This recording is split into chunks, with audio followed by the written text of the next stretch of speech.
Timovar je prírodné veterinárne liečivo určené na kontrolu varoázy klieštikovitosti vo včelích úloh.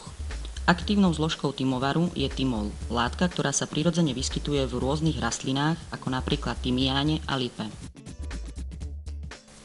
Taktiež sa nachádza aj v mede z týchto rastlín.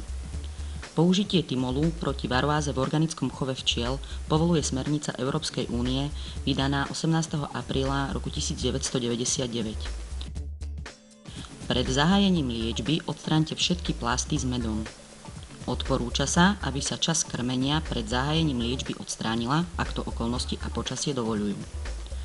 Timovar by mal byť aplikovaný čo najskôr, ako je to len možné, pretože účinnosť produktu závisí od vonkajšej teploty. Aby liek nestratil účinnosť, teplota by sa mala pohybovať maximálne medzi 15 a 30 stupňami. Najvyššiu účinnosť liečivo dosahuje pri teplotách 20 až 25 stupňov. Znížená účinnosť lieku nastáva pri teplotách nižších ako 15 stupňov Celzia. Liečba pri teplote vyššej ako 30 stupňov Celzia vedie k zvýšenej koncentrácii timolu v úli, čo vyvoláva stres včiel a zvyšuje úmrtnosť dospelých včiel a plodu. Pred zahájením terapie uzavrite alebo premiestnite otvorené, poprípade tesniace poschodia v úli s pevnou podlahou a zmenšite veľkosť vstupných otvorov do úľa na normálnu veľkosť. Pri otváraní vrecka timovaru použite rukavice a prúžky roztrihnite na polovicu. Umiestnite pásiky blízko, ale nie priamo nad plodisko. Dodržujte minimálnu vzdialenosť 4 cm medzi pásikom a plodom.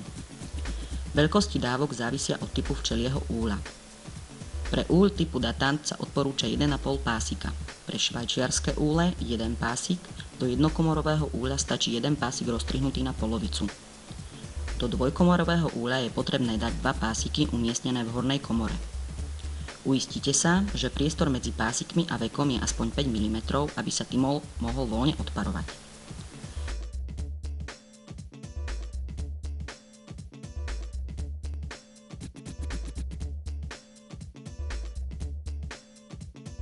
Nepokladajte plastové krycie fólie priamo na pásiky.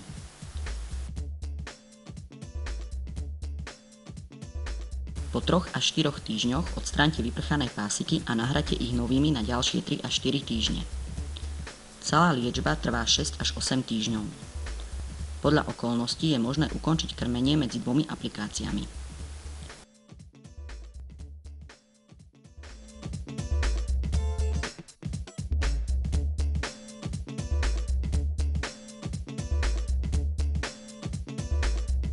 Vyprchané pásiky timovaru môžu byť vyhodené ako odpad, no nemali by prísť do kontaktu s vodnými zdrojmi, nakoľko môžu byť životne nebezpečné pre ryby a iné vodné živočíchy. 80 až 90% účinnosť liečby sa dá dosiahnuť dôkladným dodržiavaním návodu. Timovar sa môže použiť ako súčasť integrovanej ochrany proti škodcom a je potrebné pravidelne monitorovať množstvo roztočov. Kolónie, v ktorých sa vyskytne priemerne viac ako jeden roztoč za deň po 2 týždne po vykonaní terapie, by sa mali podrobiť dodatočnej zimnej alebo jarnej kúri proti varoáze, najlepšie za použitia iných účinných látok.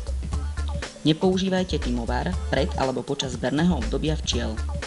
Plasty prítomné v úli počas terapie na nasledujúcu jar nestáčajte.